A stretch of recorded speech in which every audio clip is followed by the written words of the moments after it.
they had a dance contest, and I won the dance contest every weekend in my mind, in my house in Washington Okay. State.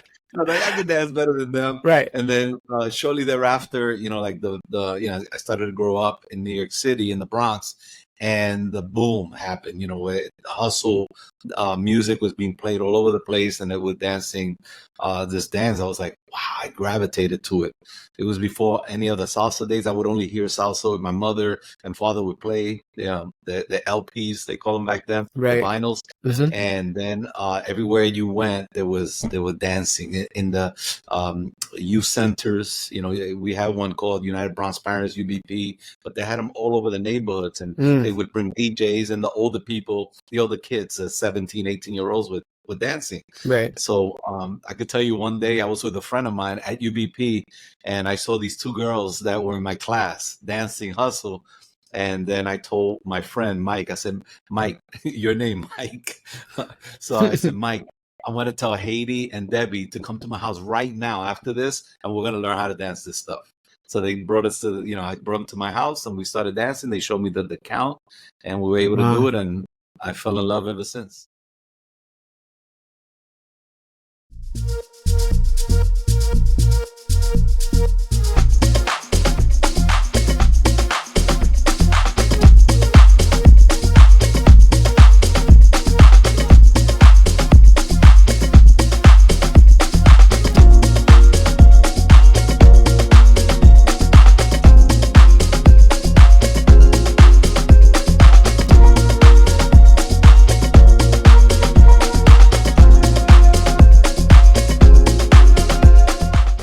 Well, here we are at this episode of Let's Talk Hustle. My name is Mike Bello, and with me today is a fantastic and awesome OG in the Latin hustle realm, Hector Berrios. Hector, I'm so glad you're here, man. I'm so glad you're here. You don't know. Well, this is fun. It's fun, and I know that you've been mentioning it to me for quite some time. And finally, we crossed paths, and we're getting it done. Yes, yes, I'm really excited. What really cracked me up was a couple weeks ago in Pompano, Sunma, right, dancing mambo, right, and then who comes by and cuts in? Mr. Hector Berrios. I was like, yes, and I knew like from that point on, like, oh man, it's gonna be a nice night, and it was such a great night. Well, it's funny with from the corner of my eye, I see you in the middle of the dance floor, and then you're dancing with Sumo. So I said, I want to go surprise both of them. Oh yes, that was very cool. So what we're gonna do is, what I like to do is go right into the questions, and feel free to ask questions in case you're not sure about something or what have you, or if I don't cover something, feel free to volunteer, whatever. There is no time limit for you. Like I usually end around an hour and change. We're gonna go until you're tired. So let me give you that first question is, how did you get started in partner dance? Not just Latin hustle, but partner dance. Give us your history. Well, I was born in Puerto Rico and raised in New York City. I came over into New York City, I think around the age of 6. So anyway, there used to be a dance contest. I don't know if you remember. They used to call a program called Wanderama, and Yeah. they had a Yeah, the dance. little screen. I see So Bobby, I see Hector, I see Junior.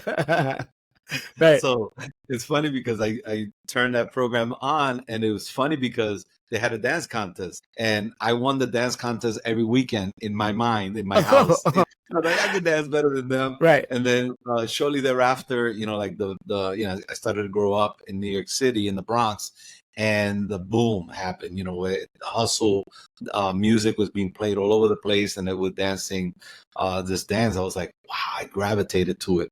It was before any other salsa days. I would only hear salsa with my mother and father would play the LPs, they call them back then, Right. the vinyls. And then everywhere you went, there was dancing in the youth centers. We have one called United Bronx Parents, UBP, but they had them all over the neighborhoods, and they would bring DJs and the older people, the older kids, 17, 18-year-olds with dancing. Right. So I could tell you, one day I was with a friend of mine at UBP, and I saw these two girls that were in my class dancing hustle. And then I told my friend Mike, I said, Mike, your name, Mike. So I said, Mike, I want to tell Haiti and Debbie to come to my house right now after this, and we're gonna learn how to dance this stuff. So they brought us to, I brought them to my house, and we started dancing. They showed me the count, and we were able to do it, and I fell in love ever since. Wow. But before that, you were dancing to salsa music, partner wise? No, it was like I was So a kid. hustle. It was like 13 years Ah, old.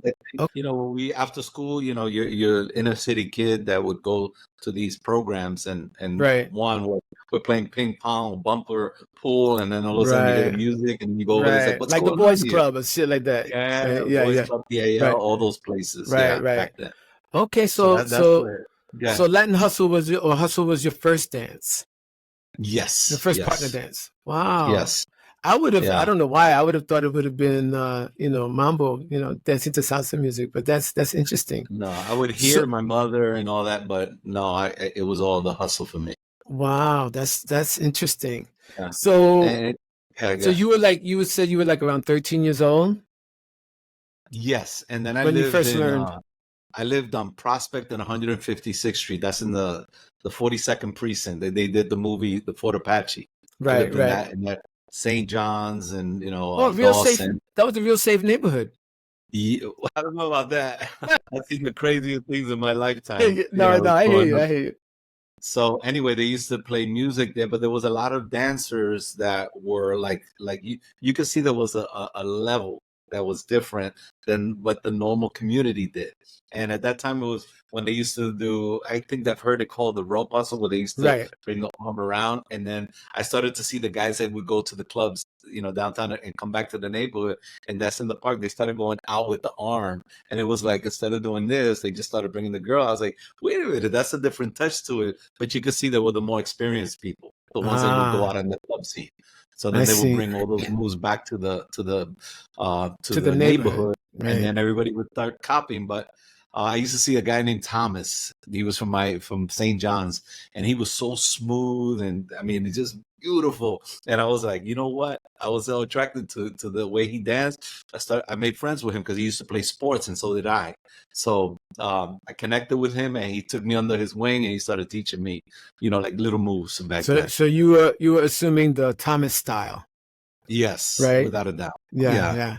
So how long before, because you wound up becoming a member of the Disco Dance Dimensions, right? Billy Fajardo's group. Yes. So how long before that happened? Like, how long did it take from the time that you were getting your Thomas style to Dance Dimensions? So I started getting good in the neighborhood, and then some way, somehow, I ended up in the Latin Symbolics. But the thing was that I was already going to the clubs. I remember getting a fake ID. And around the age of 14 and a half, 15, I went to the Boomba Macau. And I got into the Boomba Macau. It was a small little club. Yes, I remember. Right by the Ipanema, Roseland. So I go there. I'm afraid that they're going to catch me and they're going to kick me out. Get the heck off the line, Right. Get your 15-year-old ass out of here. Wow. So I went in. I remember they had a big bodyguard. I forget his name, but anyway, went in and they had a contest that night. And the guy who became the partner of Debbie Farrow. Okay. They used to dance with Perico. Her partner, his name was Jose Dominicano. Oh. And Jose Dominicano was dancing that day, and he won the dance contest. And he was literally, the thing that stands out in my mind was he was spinning the girl. Her dress went flared up. It was beautiful. Right. White dress, just like Saturday Night Fever. He was doing the spins, but he was doing the twist at the same time. So he was moving his feet in a twist fashion as the girl was going around him. And I was like, oh my God. But it was the first time I got to see George Wheeler. I got to hear him. He was like a big DJ back then. Right. And it was just an amazing experience. I don't remember going back, or if I did, maybe one time. But then I started going out to the Latin Times. Where was that? Where was that? That was on 43rd, and they had Joe Sans was downstairs. The Grand Ballroom was upstairs. Okay. The Latin Times was where everybody used to go with the Latin Symbolics, and they had award dinners, events. So there, I was starting to dance, and I started getting circles. So I started, I must be good at this, because people are just popping dance to watch. And I had seen the Dance Dimensions back then, Billy and Sandra and Rosemary and I forget the guy's name, and Debbie Benitez, who's John Jellybean Benitez's sister. So she, I guess, lost a partner. Something had happened and she didn't have the partner anymore. And she used to be in the front of the circle.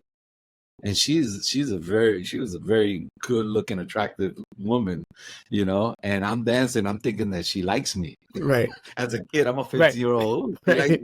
So then she approaches me after, and she says, "Hi, my name is Debbie. Listen, I like the way you dance. Would you like to be, practice and try to be my partner? Like, see, we can do something to be partners." And I was so disappointed. Why? I think he was gonna ask me on a date. Oh. I wasn't even thinking about dancing. So anyway, to make it look pretty. So what did you want? I accepted. I took her up on an offer. I remember going to her house, and John Jellybean was practicing on the turntables. And for those who don't know, John Jellybean is the guy that made Madonna famous. Right. He was the one that cut her first album up. So we started practicing in our house. Then we started going to where the Latin Symbolics used to meet. And that's where I met Willie. I met everybody that was part of the Symbolics back then.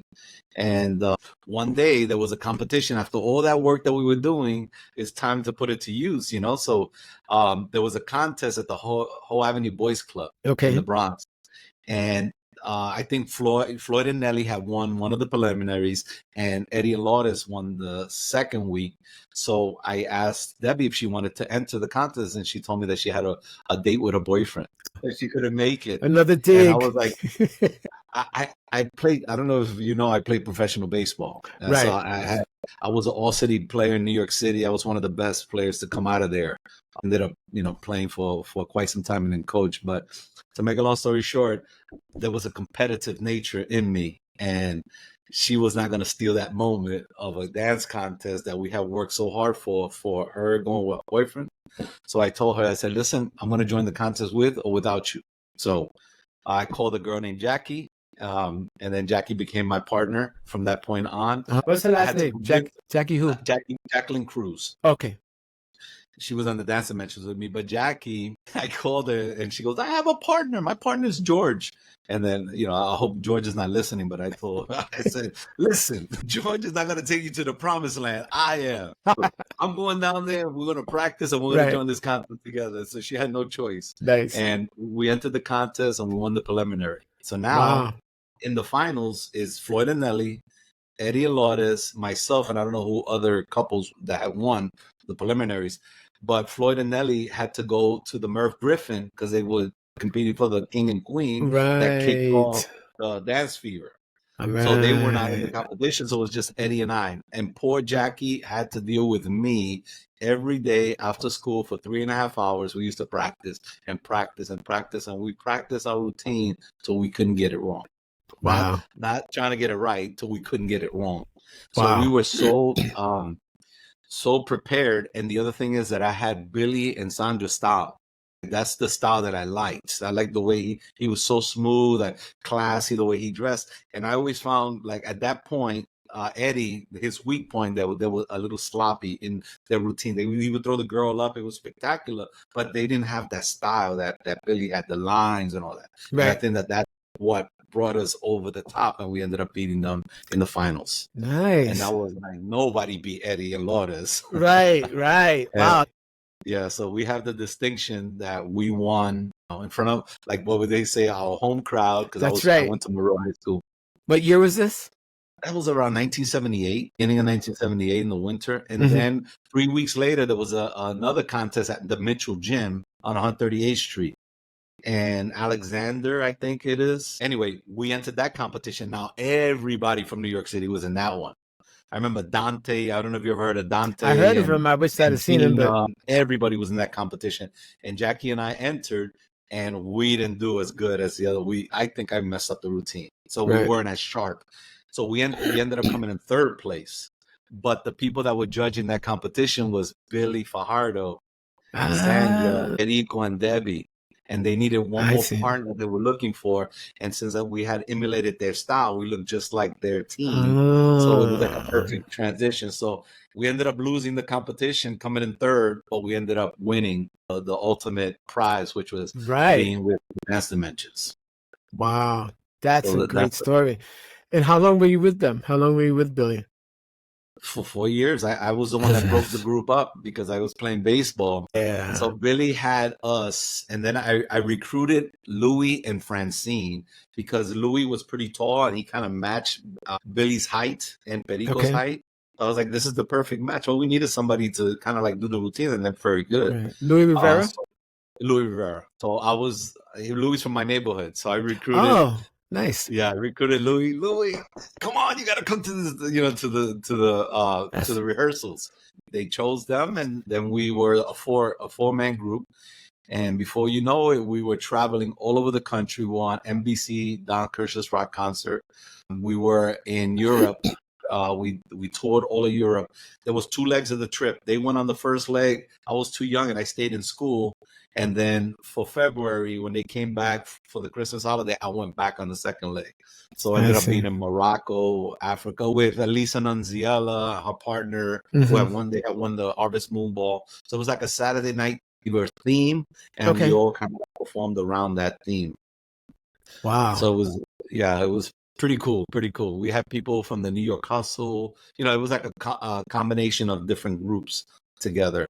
So, yes, that's interesting. And in fact, those are really the golden years of Latin Hustle, with all the post Saturday Night Fever, and, it became a global thing. And the fact that there were so many different events, competitions, performances, themes, all these things centered around hustle. And wouldn't it be nice for it to happen again? It could.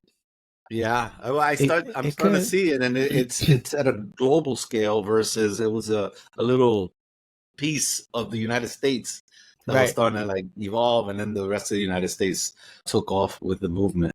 Yes. So you were with them for 4 years, you said, right? With Dance Dimensions. Yeah. What's your craziest story? Your craziest story with them? I leave it up to you. I'm not trying to. This is funny. This is kind of funny. So anyway, we were in Los Angeles, and Eddie and Lourdes had come with us. They replaced Perico and Debbie, Frank Reyes, on the group. So they auditioned, and we all wanted them to be part of it. And so they made the first trip to the Don Kirsh's rock concert recordings, and we're downstairs, and we had come back from recording at the studio, because we had a studio all to ourselves, and it was made up for us, and we would do the dances to the songs that the artist was singing. So they would cut back and forth, us dancing and the artist singing the song. I see. So we get back to the hotel, and then we heard that Eddie got arrested. We're like, what? What are you talking about? Eddie got arrested. And then he didn't take off his makeup from the TV show that we were doing and recording. So he didn't take off his makeup, and somebody called him a fruitcake. So when they called him a fruitcake, I think it was in the lobby, he went after the person, and then they got into a problem and he ended up getting arrested. So that's a funny story that I had, and that was his first trip with us, basically. Wow. Started with the dance company people. Be sure you get arrested so you have a story to tell 30, 40, 50 years from now. So another story is we're traveling. This is not a good one, but I'm going to say it anyway. We're traveling on the trip in Europe, and we were on the bus with, I think Edwin Starr was on it, Eye to Eye Contact. They sing that song. The girl that sings, I think, was on that trip too. Heartbeat, Tana Gardner. Oh, yeah. I think that was the people that were the bands. And so we're traveling from city to city, and they're like long bus rides. So I remember I was sleeping, and I had to pass gas in the bus. So excuse it when you said something funny. So I passed gas in the bus, and the girls are behind me. Sandra, Alma, Jackie, they're having a big conversation, and I hear them in the back behind me going, "Hey, Sandra, was that you?" And then, no, that wasn't me. So they were arguing about my passing the gas to them. Right. And they were going back and forth. So I was laughing with my eyes closed, and I wasn't going to say anything, but they ended up having a nice disagreement about who was it. But it was me. Now I know if I'm in the area with you, and all of a sudden I'm like, I fall. Hector, I know. He hasn't But out. these are the things that happen when you're, so close together with people. Sure, There's no place to sure. go. But go ahead. Right. Go ahead. It's like family. You only a performer, or did you? Other than those early competitions, did you compete later? Well, I was that was the thing. The competition was the thing that really moved me, because you become creative and you see your competition and you know the bar that you have to reach and get to. But once I got to the dance dimensions, we were performing every night. And Billy told us right away, he said, from now on, you guys can't compete, because if you compete in a contest, which makes all the sense in the world, and you guys get beat, you kind of tarnish the group image. Yeah, it makes And sense. we're here, and we don't want anybody to come and put us here. So from now on, we just perform. We have the most gigs. We're the busiest group around. So I mean, he was right on everything that he mentioned, because we were performing at the Chateau Madrid. There was a restaurant, Spanish restaurant on 50th in Lexington. We did the Chateau, which was on 57th. So we had those. We were performing in club scenes. We were doing all the Catskill Mountains. We were doing Down Kershers. We were traveling to Europe. So we were never, we were always busy. So I understood, but then as you do routines, and it was like there was nothing, like being in a company, there's no more growth. Billy was the star and there was no competing against him. And if you wanted, you had to leave and start your own group. Right. So Right. I was complacent. I was making a lot of money back then. I didn't argue, but at the end of the day, it kind of got like, now it became a hobby. I used to love to go to the clubs after we perform, so I could dance. I could just let go and not think about this routine that I knew inside out, for 25 minutes. And so during this time, you're still kind of active in baseball. Like right now, you're, from what I understand, you're a professional pitching coach, right? Yes. Mm-hmm. So, and then you said after about 4 years, you left to pursue that career. Yes. Once I got out of high school, I started to see now what's my future. I love, ever since I was a little kid, I wanted to be a Major League Baseball player. And then I was very good. So no matter where I went, I was better than the rest. I was like what Billy was in dancing, I was in baseball, no matter where I went. Nice. So I kept getting better and better. And then my last year, I used to go to the hooky party so much and hang out so much that I did not graduate on time. So I had to be a super senior. Excuse me a second. I'm sorry. For those of you watching who don't know what a hooky party or a hooky set is, these are parties that are done during school time when you're supposed to be in school, but you're there playing hooky. All right, go ahead. Yeah. And they were the best parties you could ever go to. So that beats going to school for me at that time. But anyway, to make a long story short, I did not graduate on time. And my senior year, I only had accumulated 18 credits. So I had to go from 1 to 8 without lunch or gym, because I passed all my gym classes, but 1 through 8 without lunch and gym, and 2 night school classes to make up all that. And then I had to do it again without the night school classes, 1 through 8, lunch and gym. So it was just straight up classes, and I passed. And I went out to Farmingdale. Farmingdale, it was a junior college back then, because they had the best baseball program in the area. So I see. So I went there and failed off the team. Did not make the team because I started hanging out after all that stuff that I just did. I kind of like took a little break and did not pass grades. But anyway, I made the team. And then the coach was very upset at me, because I went up to him and I asked him, I said, I heard that you're a little bit on the racist side and you never let any Latinos make your team. I went straight up to him because I knew I was good, so don't give me this that I'm not going to make the team. I already seen how good your team really is. So he goes, let me tell you something. I haven't had any Hispanic that's worth anything as far as a baseball player until you came. So you don't have anything to worry about. So then he was very upset at me. Anyway, to make a long story short, that didn't work out. I ended up in Oklahoma, and that's when I got drafted by the San Francisco Giants to play professional baseball. I did not sign with them. Ended up signing with the Kansas City Royals, and I ended up having what position? I was a pitcher. I was a Nice. center fielder. I was a center fielder, good hitter, but I just didn't run as fast at that time, which was AstroTurf. and they needed guys that were like Uh, Olympic runners. yeah, That's you were why too I used chose to sports. Latin hustle, not running bases. So I had such a good arm and I was so athletic that they said, well, why don't you, we could still keep you in professional baseball, but you have to pitch. And I said, okay.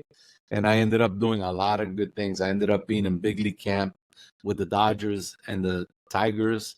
I ended up winning a championship for my Puerto Rican team in San Juan. We ended up winning, and I have guys that were that are in the Hall of Fame that were on my team back then.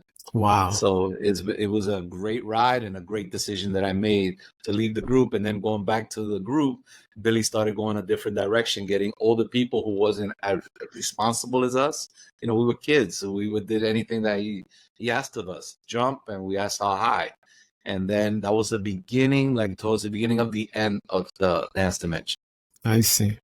Yeah. And it's all my fault. And Billy can tell you that. I went to baseball and dance dimensions just crumbled. Listen, you're one of the very few leads that have a definite and strong mambo style. Tell us if you began your Latin hustle that way, or did you evolve that over time? No, once the hustle kind of like faded away, when I would play baseball in Puerto Rico, is when I started going and started to dance salsa.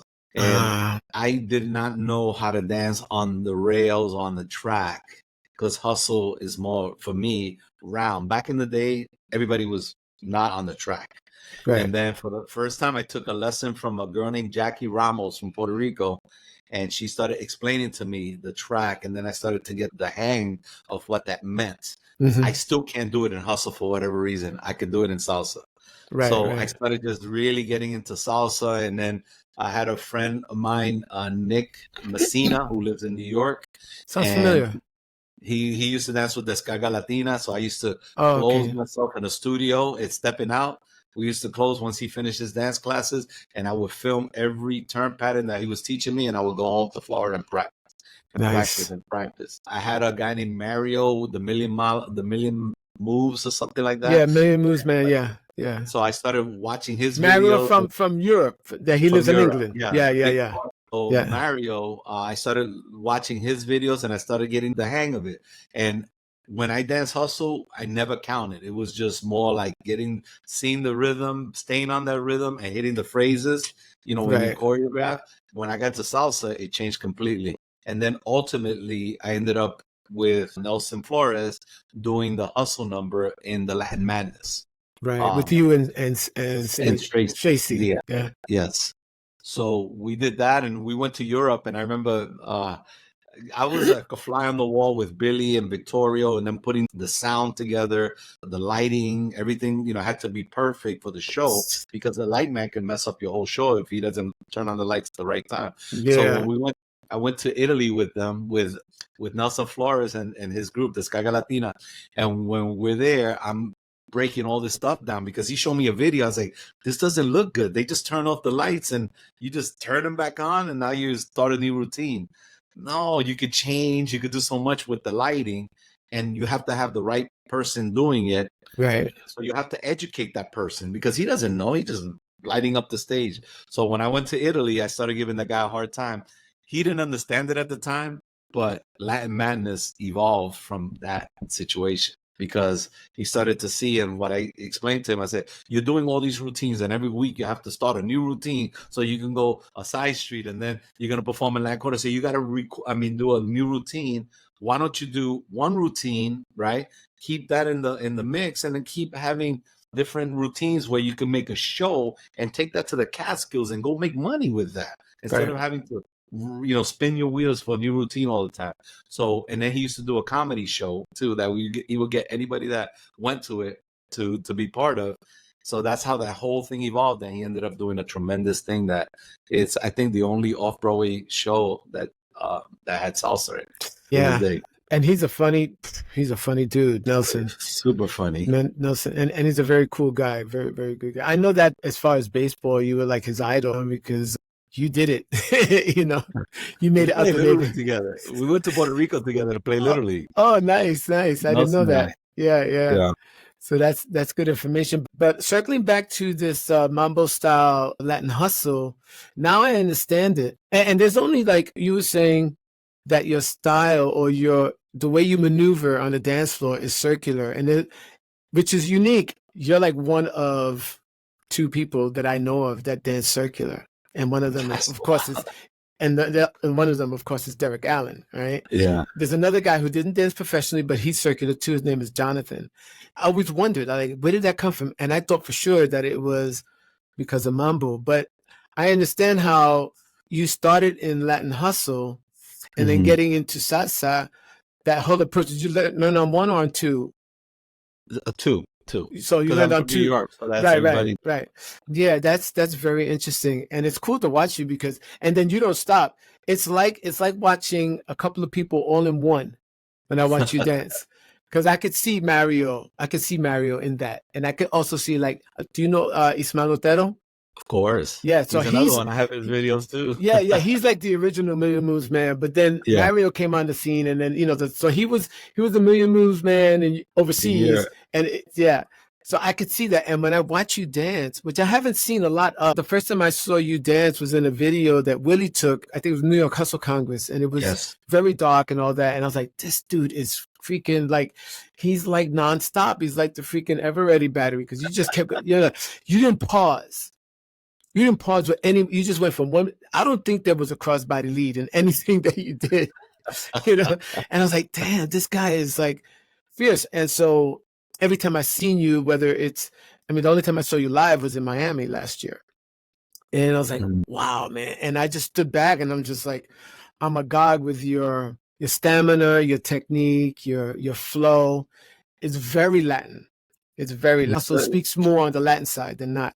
Well, you say that too, but during the time that I was dancing, really exposed us to like Augie and Margot. We were going to the Harvest Moon Ball, where we started to see all the other dances. So we started to see and kind of like have a little influx, or take that and transition it into the hustle and make it more elegant. And that's like the thought process behind it.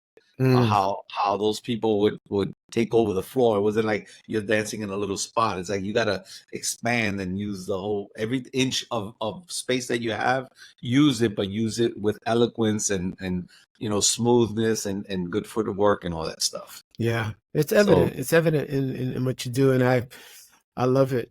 Have you ever taught regular hustle classes? And if not, why? Well, getting back to what I told you when I was competing, and then getting right into, because it was just thrusted into the dancing with the dance dimensions, and we're performing, that it kind of got a little bad taste in me, that I started to lose that luster. And I felt if I would teach, it would bring me back to that feeling. And every time I dance, I just wanted to, like, that's the place that I could plug into the wall and just go and forget about the life and everything that life has to do with the normalness of what you do on a regular basis, and then come back to it once you get off the ride.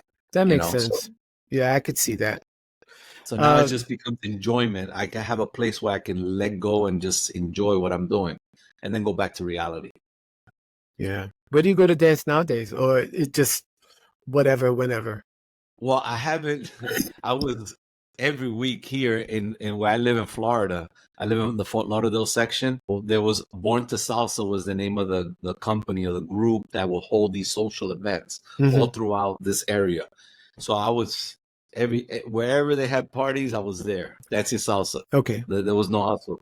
And then I ended up getting divorced in 2005, and they had a place called the Palladium here. Okay. And I heard that they were dancing hustle, so I go there, and before you know it, I see some people from New York, and I'm back at it, and I started practicing a little bit of hustle. And then I met Katie, which was with Billy, and the whole thing started to come back together. So I started mixing both things up. And then also when I would go to New York, I would meet up with the couple from Italy. Graziano? Graziano and Danny? Daniela. So they were here to see Nelson, and we were together, and we took them to Danceport, and it's the first time that they saw us. Oh, so is that video? That's the initial time. That was that video. There's a video out that Graziano took. It's like a half-hour video at Danceport. So we went. Maybe he went back. But yeah, he might have went back because I didn't see you there. Yeah. Yeah, they were like, what is this? And then they took it to Italy, and you know what? That's been like ever Yeah, since. yeah. Well, yeah, eventually they hooked up with Billy and, you Really, know, yeah. and the Italian Movement. movement, yeah, of Latin hustle. Yeah, it's big over there. Yeah. So the Italian movement started a dance board on a 60-second in Broadway. Wow, wow, wow. So you seem to be in great shape. Does your profession relate to the physicality of hustle? I've always been like, I've always gone to the gym, try to stay in shape. Over the last 4 years, I have a baby by the name of Nikolai, and Really? he's 4 years old. My little baby Nick occupies my time now. Ah, I That's see Nick. it. Yeah. He Cool. occupies my time, so I've been just like teaching, and I get kind of like I'm standing up all the time. I'm holding guys and pushing, and that's been my workout. But I have to get back to it because when you, with time you lose flexibility, mobility, and all the things you need Yes, to yes. dance. So, although you're not out as much as you used to, how does Latin hustle look now compared to the 70s and 80s? Back in the '70s, there was a guy I remember when I went to the Boom Macau. There was a guy named Louis Da. He wrote a book too, alongside I forget his name. But Louis obviously was his name. He was doing all these beautiful turn patterns, and it was like nonstop. But it's like a freaking worm going in and out of it. It was like, whoa, how's that? So it was like captivating. But now I see that in the salsa world, what they Right. were doing back then, in regards to all the turn patterns and all that. So I started to see, obviously Eddie learned a lot from Billy because when you see what he did in Star Search and Dance Fever, he Eddie was like a Vega. carbon copy of what Billy showed him. And he Hmm. had the tricks, the dynamic tricks from Floyd, from that. And then he Sure. took it to another level. He was like a Michael Jordan of the hustle for me. Right. There was nothing he couldn't do. He just evolved and developed, and it was incredible. So that, and then the Maria Torres and the Artie Phillips, and that transition, and the Hustle USA, that kept it going, and it just started to bring new people to the mix. I know that Shay Dixon. I've never met him in person. I've never spoken to him, but I know he's one of the people that have evolved from that whole transition of Right. where we are today. But I think that now they have more knowledge. Billy has done a great job of showing people, the counts, the technicality, the intricacies of the lifts and all that stuff. So I see it at a great place right now. I really like what I see. I also worked behind the scenes with the kid from Los Angeles. He's short. Oh, That he's Raul? Raul. Raul So Santiago. Raul, Yeah. yeah, so Raul Santiago, I would go to Soho Studios and teach him, like turn patterns and things Oh, of that okay. nature. But that was like more like do Wait, this. It wait. The wasn't like I Soho, was. the Soho in LA or the Soho in New York? Well, he took that name to Right. L.A., but the Soho that was in In New Houston. York. Right, right. Yes. Okay. So I met up with Nice. him and his partner here, and one time in like the Port St. Lucie area, they wanted me Mhm. to work with them behind the scenes. So that was the extent of that. And then I don't know if you know that we did the big thing that was in the '90s was Carlito's Way. There was a lot of Right. dancers Right. that performed or were in that movie, and I was one of Mhm. them. And I ended up knowing because I knew Debbie. She was the lead choreographer, and she needed somebody to help her, and she asked me. So I ended up teaching Penelope Ann Miller and the Italian guy Ah, the hustle routine. So that was right. also a nice story, behind the Oh, scenes. Yeah. wow. So I didn't know I didn't that. get credit for it, but Ah, yeah, I too bad. it was my number of doing all the little things because I really worked in Right, behind. right. I have some questions from Yolanda, right? Okay. I was very happy when I introduced you to, I introduced myself first, then I introduced you to Yolanda, right? I said, would you dance with her? And it was like, and that was such a beautiful dance, and I was so glad to have captured that. And I think you danced with her another time that weekend. But I love the way you two love dancing. She loved the feel of it, dancing with you. So when I told her that, I said, hey, Hector, oh my God. Blah, blah, blah. So she's like, I got some questions. I'm like, normally I don't take questions from anywhere else, right? I come up with the questions because I want to be the one to go, yeah, I thought of that question. I want to be the one, right? But she has some questions. So I'm like, I'm going to give you the first one. So from Yolanda, she says, What songs made you feel like you had to get up and dance? And what aspects or instrumentation in those songs affect you the most? Well, I tell you, when I first started listening to disco music, it was just like there was so many his first choice. Love is the message. I mean, there was so many songs that it was like one right after another. So I feel that it's just the music itself that gets me. And it was the congas, they had the influx of the infusion Yes. of Latin music, salsa Mm-hmm. orchestra, all that awesome music for me. I could listen to thousands and thousands of songs and feel the same way because they had They, that so up they tempo. Yeah, so for the most. a lot of them get you fired up, basically. Yes, and then it takes me back in time, like I said, back in the day. So it takes me back in when I was doing something at the Starship, Latin Times, Downtown Inferno. I can relate to all those times, and the music was just unbelievable. Killer, And we killer. still hear it in this day and age. I Yes. know some people complain that it's and we could use some updated music, but man, the music back then, it was just amazing. That's So funny I would because say it's just the overall music itself is that not right. one in particular. I'm glad you said it like that too, because so you were there, that DJ that was there, I think it was Louis Martinet, I think is his name. I The loved one what in he played. Pompano, the one in Yeah, Pompano, and born in Pompano. it I was knew awesome. it was awesome. But I loved every single song. Dude, I came back that weekend, I was like, oh, someone's talking like this. Because I was singing every single song. I knew every song, dude. And these are the kind of classics that need to be played. Like, don't get me wrong. I love Love is the Message. I love, I love all that stuff that they keep playing over and over and over and over 10% again. or something. There are thousands of other classics that Yeah. never made it to radio, and I was a DJ, so like I knew a lot of that music. Dude, I was happier than pig and shit. I'm telling you, man, I was so happy. And that just goes back to exactly what you're talking about hearing this music, and there's this connection that you have from the past. From the Yes. past, you're reliving it in a way physically in the dance, and you're energized by it. You know what's another point, that back then the girls were really good followers. So it was Yep. like a lot of them were good followers, and there was a feeling of that push and pull that when you get it in this day and age, and I mean, Yolanda gave it to me. I mean, I felt it from her, Right, so right, I right, could go out on a limb and say she gave it to me because I was able to do certain things right, that you can't do with everybody. And right. then the queen right now is Veronica, and there is nothing I could do. It's like I could go anywhere with her and she's gonna follow. So she gives me that right feel, and it starts with the hands and the fingers for me, and Right. it resonates Right. to the body. So to go along with the music, the Right. person that you're dancing with. Mm-hmm. I think it's all connected in that way, from your ears to the floor. That's why sometimes you go to an event and then they start off with some really slow music. And okay, that's fine to get warmed up.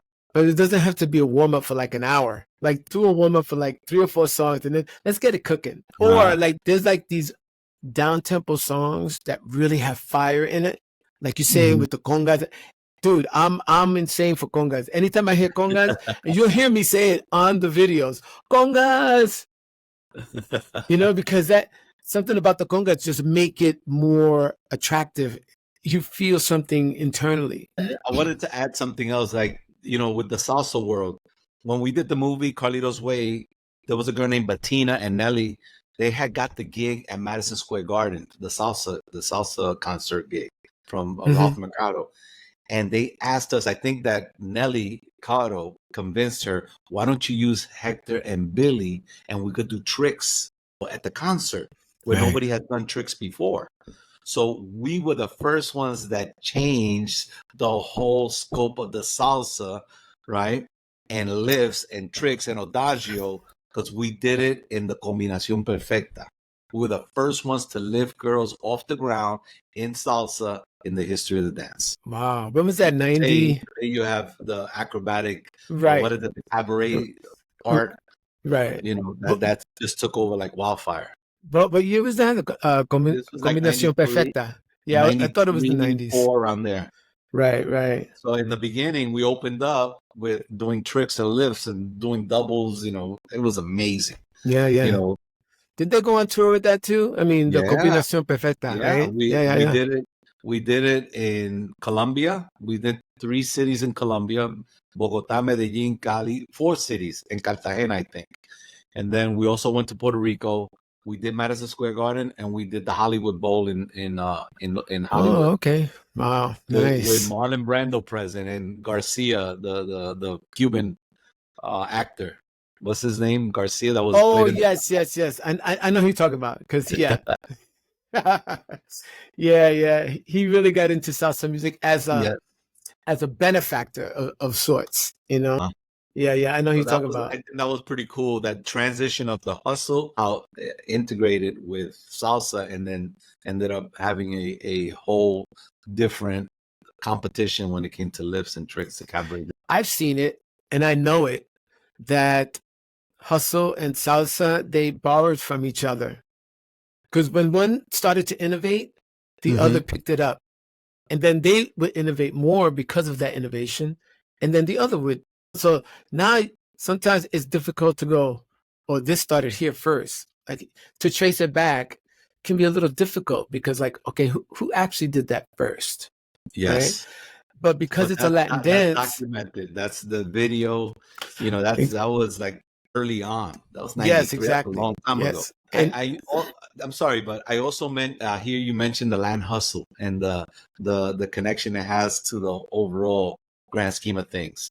In the South Bronx area, within a 10-mile radius, there was Billy and Sandra up in the Elder Boyton area. You mhm, had Floyd, who danced with several partners and eventually ended up with Nelly in the 138th Street section. You had Eddie and Lourdes in the Fordham section, right? So these 3 people, right, came from the same basic area of the United States.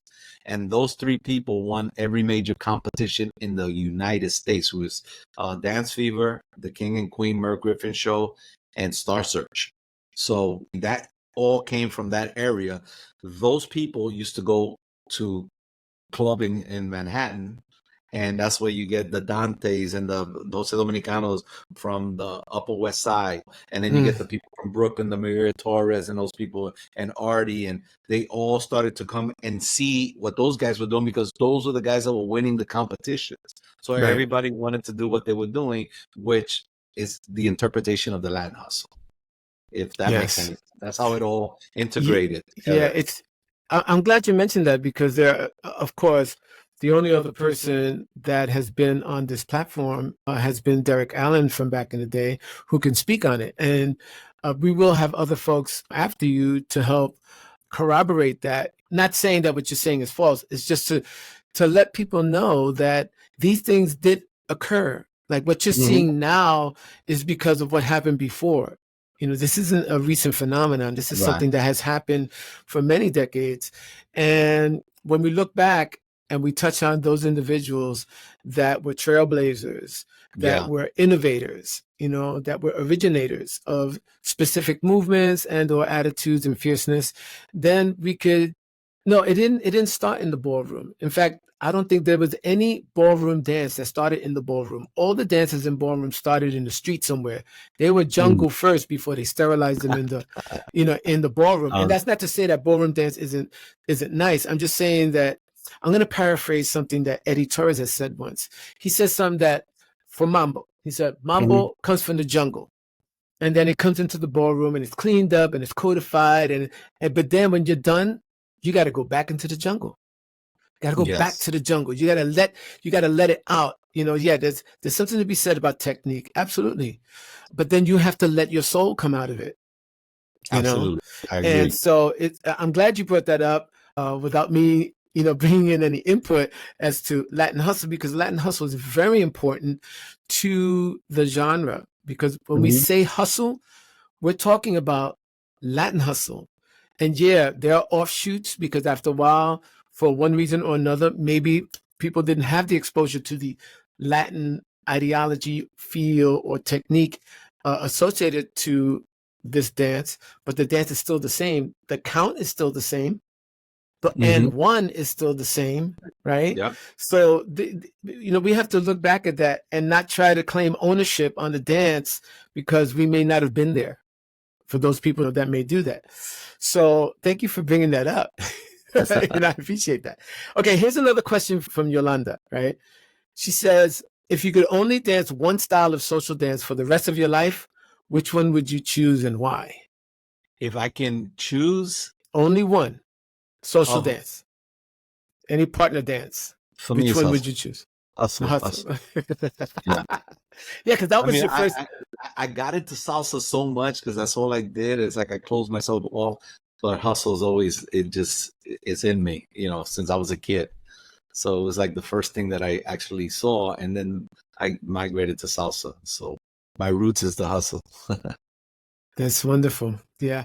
I feel funny too sometimes because, like I jumped into salsa and I went in with both feet and I did that for a good 15 years. And then just prior to COVID, I went ahead and allowed myself to feel silly because I was super rusty and I liked what was going on because they had a night of kind of a hybrid night, a crossover of salsa and hustle. Hmm. And I was like, okay, let's do it. Like, even before that, I was like, I had to be kick-started. Like, I had to let the lady start first. And then, okay, now I picked up the rhythm. I didn't know the count, but I knew how to get into the rhythm because I remember how it felt. Right. And I'm glad that, I mean, it's unfortunate about the realities of the pandemic, but there was a good thing that happened because of it. And it made us want to stay connected with each other physically. And at that time, I was really starting to fall back in love with the hustle. And then when New York opened up again, Mm. Yolanda bought a series of hustle classes, right? Latin hustle with Nelson, right? Wow. And I was like, man, why'd you do that? Because I don't take classes, right? And it's not because I'm all that, because I get anxiety trying to remember stuff. And I know Nelson for a long time. I've known that when I lived in LA, Nelson came out with Descarga Latina and they did classes for the weekend and stuff like that. And that's when I first met him. And then I'd run into him during salsa congresses and all that when I was teaching. But I never took a class because of this anxiety, that I would get. But I'm glad that that happened. I'm glad that she did that because it helped me to really start to focus on my own dancing. And afterwards, this was like April of 2021. Yeah, April of Mhm. 21. And then since then, man, it's just been full steam ahead. I just got so ate up with it. And I love watching people dance. And I love watching where people could go with the dance. Yeah. If they were new or if they were old or if they were fresh. I just like recording them. I like seeing them and I wanted to share that. And I'm glad that I'm in this position that I could do what I'm doing right now. A guy that I like to see is Artie. I mean, unfortunately, he's no longer with us, but I used to love to watch him dance. Wow. He was at a different level. Yeah. I've only seen a few videos of him. I wish that I would have had the opportunity to run into him or even just to watch him live. Kind of like when I watched Derek dance live or when I watched It's you amazing. dance live. It's a different feeling because you're right there and I'm feeling what you might be feeling. I see what's going on in your face and all that. I see what's happening between you, that interaction between you and your partner. And because I'm behind the camera, I have a different appreciation for it. And you're focused. Yes, I'm focused and like, wow, this is awesome. So I would have, yeah, I would have loved to seen, or I would have loved to seen Eddie. I would have Yeah. loved to see those people, and even Frank. Even though now he doesn't dance, I don't see him. Frank Reyes, all these people that I wish I would have seen. Ricky Quintana, people that aren't going out anymore, and there are so many OGs that are not dancing, and I wish they would come out even if they're not as physically fierce as they used to be, they would inspire so many people Without a because doubt. they're OGs and they know what's up, they know what to do, and so I'm happy about that. All right, here's another question from from Yolanda. She says, "Has there been any dancer, male or female, alive or deceased, that you haven't danced with but would have liked to share a dance with? What is it about their style that you like?" In hustle? Yeah, Wow. you haven't danced with them Well, a there lot. was a girl named Sarah who used to dance with Eddie. Eddie Ramundi and Sarah, I forget her last name. I would have loved to dance with her because she used to, I mean, look amazing. So that would probably be the one back in the day that I never got to dance with. And the partner that Jose Dominicano had, I don't remember her name either. Okay. But the girl he was dancing with was also like a firecracker on the dance floor. Hey, So those are, anybody who's watching this, if you remember the name of Jose Dominicano's partner, put it in the comments. yeah. Wow. So those are the two, Sarah and that girl, that I didn't get to dance. So I'll add another question to that. Who is like one of your favorite? Name several partners that you love to dance with nowadays. Well, Veronica has gone up up the charts, but Debbie Guzman was a great follower. Maria Deb Farrow. Torres. Deb Farrow. Yeah. Right. Guzman, yeah. I always call her Guzman because that's what I know her back. Right, of course. Right. But my partner Jackie was a very good follower. Those would be the ones that stand out the most for me. So how do you feel about where we're at now with Latin Hustle? Because there are a lot of things that are happening, right? Ever since COVID was over, right? When everything started to open up in the country and all that. And we're having more and more events happening, right? More instruction happening, more places to be at, more places to feel good at. How do you feel about that? And how does that affect you? Well, it just gives me places to go to every now and then. Like if I'm in New York and they're having the events there or here, they come to me. So I just have to take a car ride and go enjoy a couple of days. This year, I got to see that the Pompano event kicked off. So now that's another place I get to go to. So that's how it's affected me, that I can go to multiple places and get your groove on, so to speak. Right. And get to dance with all the people that are still at the top level. Where I like to dance with students as well, with people that are learning. Because it's good to give them tips and let them enjoy dancing with you.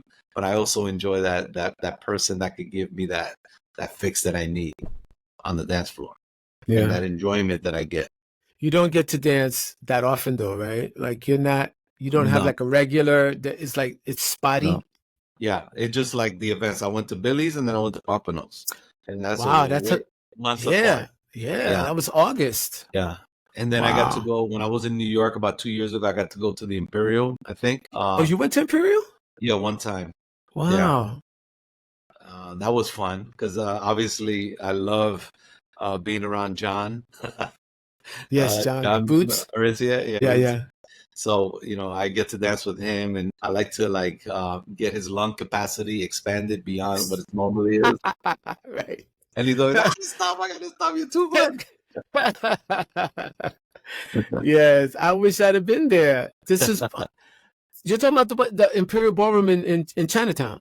Yeah, in Chinatown. Right. It's up on the second floor or something like that. Right. Yeah, I just went one time. I snuck in there. Wow, where was I? I'm there almost every week. I must not. I contacted Veronica, and she told me that they were having it there, and I went. Right. Wow. All right.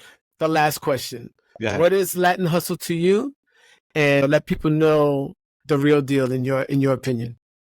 Well, Latin Hustle to me is my childhood, my upbringing. It was like part of it. I love baseball and I also love dancing.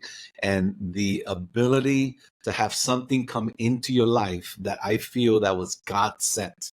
God gave me a gift and I was able to enjoy that gift. I had one serious, which was baseball and competitive, and I got to enjoy the dancing. So the enjoyment that I get from the Latin Hustle is second to none. And I just wish as many people can experience what I experienced when I let myself go, and then, be able to come back with a person, a partner that turns into an instrument that I can play on the dance floor. And every single tune or beat that I want to play, they make that sound come out so smooth. And, the people watching hopefully get enjoyment out of watching as much as I get to do it with a passion. That's beautiful. That's beautifully said.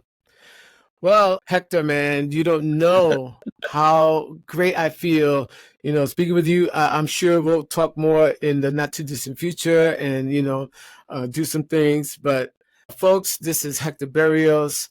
He is the man or one of the men of Latin Hustle. Please be sure that you click that notification bell, subscribe, watch all the videos, over 6,400 of them. But again, this is the man.